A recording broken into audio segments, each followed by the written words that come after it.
Ladies and gentlemen, Primetime CP23 here, back for yet another Diablo 3 Meteor Wizard build.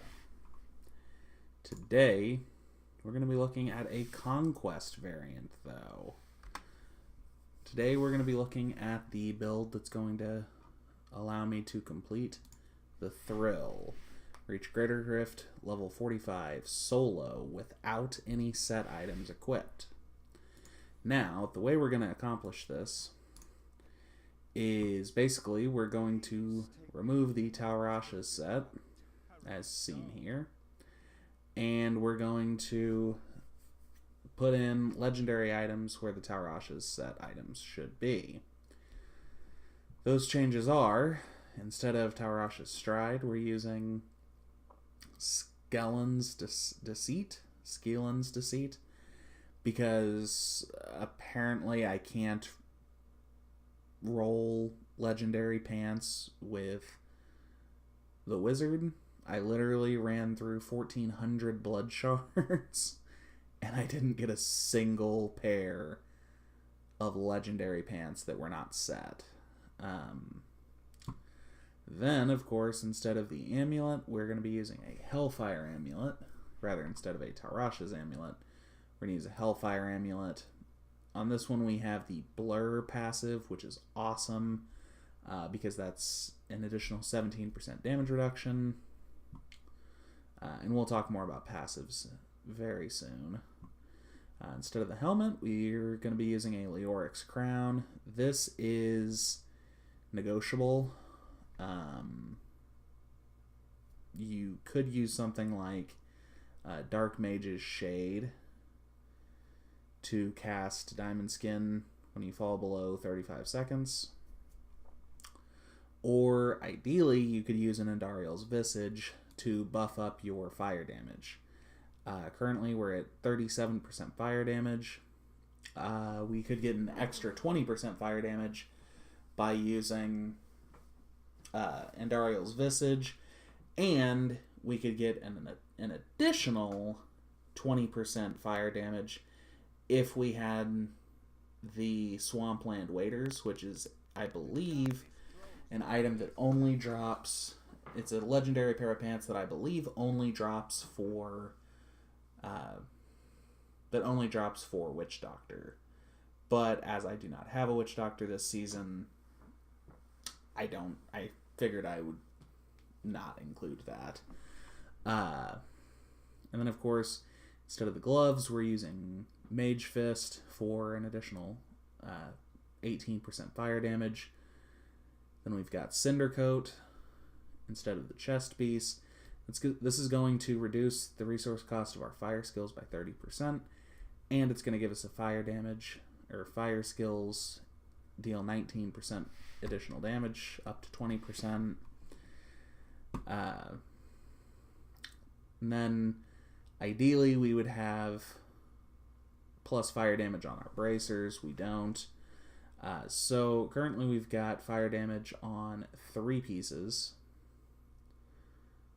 Actually, I'm lying. We've got it on 2 pieces. We've got it on Mage Fist and Cinder Coat. You could theoretically have it on gloves, helmet, chest, pants, amulet, and bracers, but it's not needed. You're going to see with 37%, we're still going to run through this rift. So, for rings, ideally you're going to want a Convention of Elements, not an Oculus ring, but my Convention of Elements is actually on a different character. And then a Unity with a Unity on your follower as well. My Bane of the Powerful, I should actually be, I believe, 84 instead of 0, but yeah, that's on another character too. So, oh well. And then, as I referred to earlier, a Hellfire Amulet. In this case, with a Bane of the Trapped. And then, of course, Taeguk is my final ring. And then we're going to be using a Mantle of Channeling to increase our damage and reduce our damage taken while channeling. Got a Death Wish, which will increase all of our damage dealt while channeling a spell by up to 325%. As you can see, this does not have the best legendary roll on it, but other than that, it's a decently rolled weapon, so I just kept it.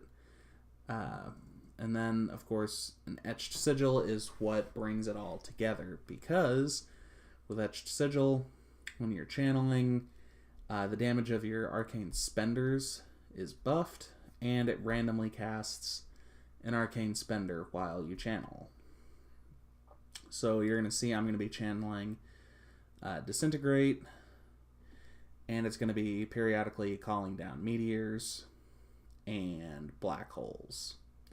Instead of black holes, you could use something like Familiar, but I'm getting ahead of myself, sorry.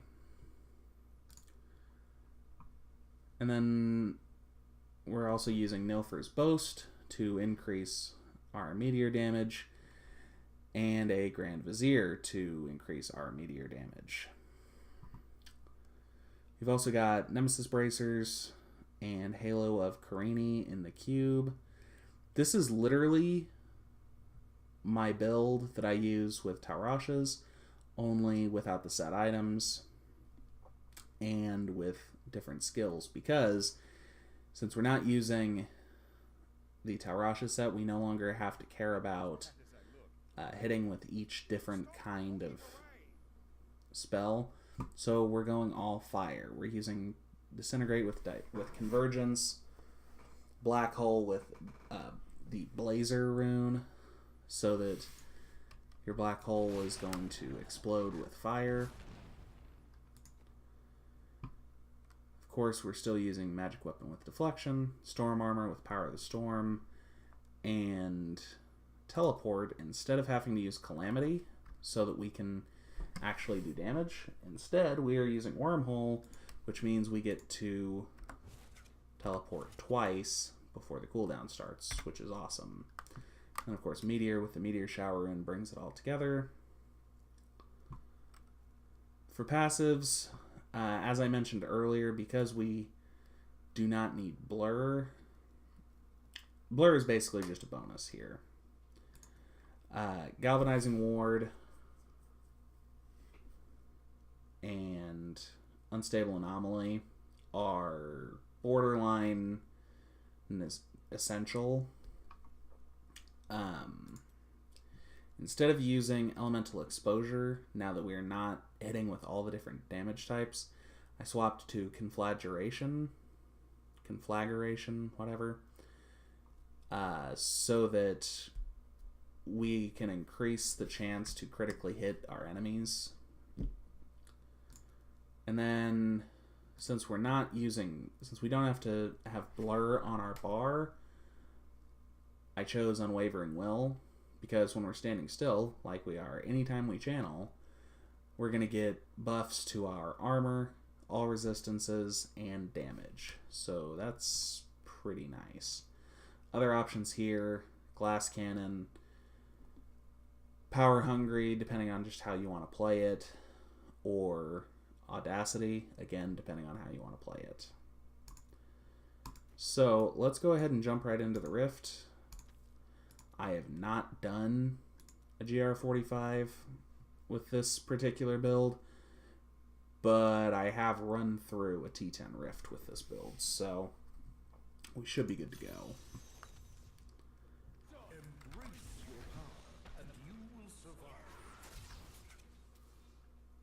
Need to round up some density.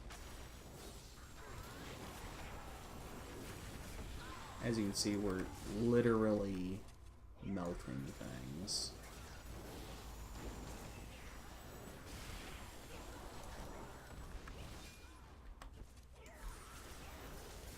And here's our first.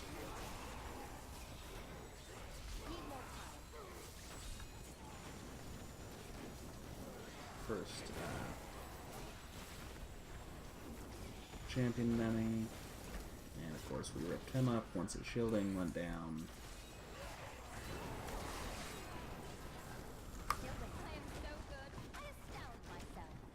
And I mean, this is just kind of how it goes.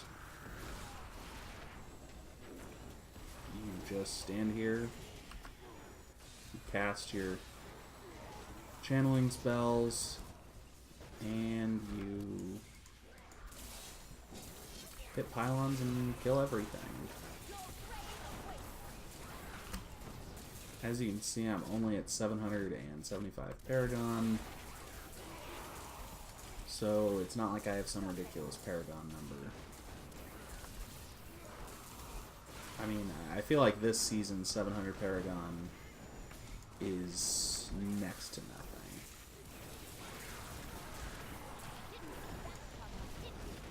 Like the first few weeks of the season, I felt like 700 Paragon, I was right with everyone.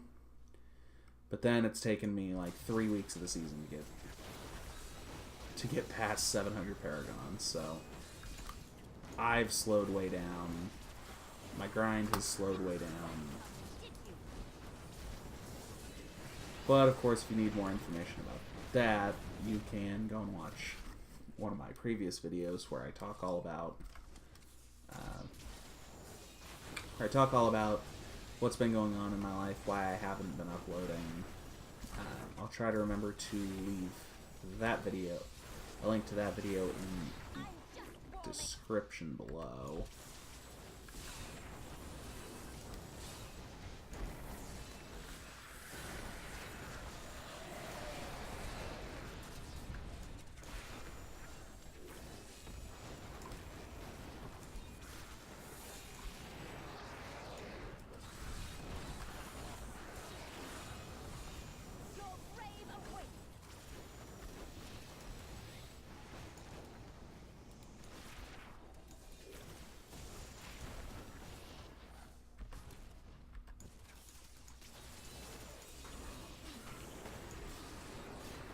Now that I hit that power pile, I'm just melting through everything.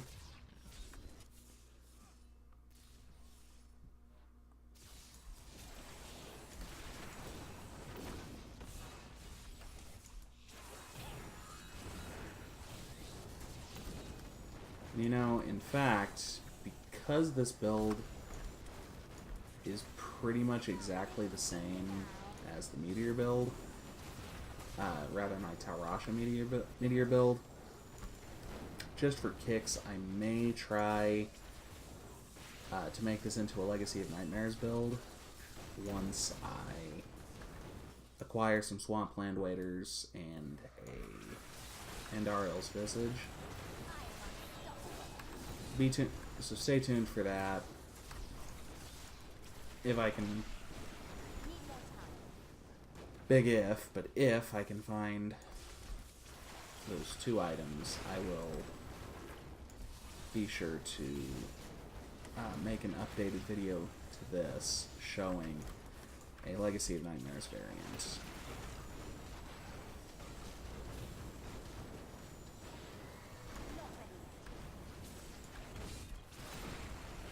This is actually a much more chill way of playing this build, because, again, you're not worried about all those different things. It's not like the Firebird variant where you're constantly trying to ignite enemies. It's not like the tal-rasha version where you have to hit all your different elements. In this build, you just set things on fire.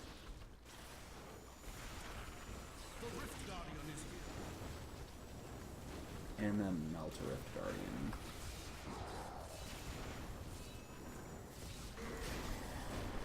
So there we go. Got a whole bunch of seasonal achievements.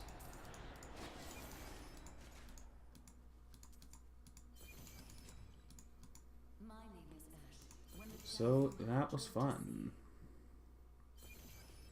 Got all that done.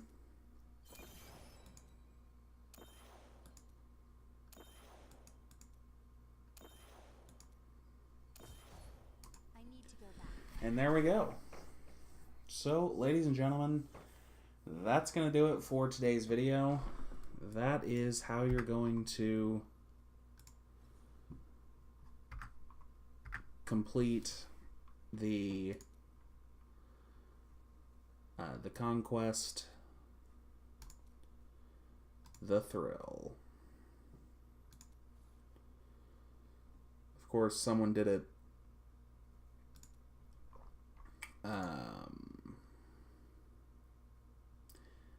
opening night of the season.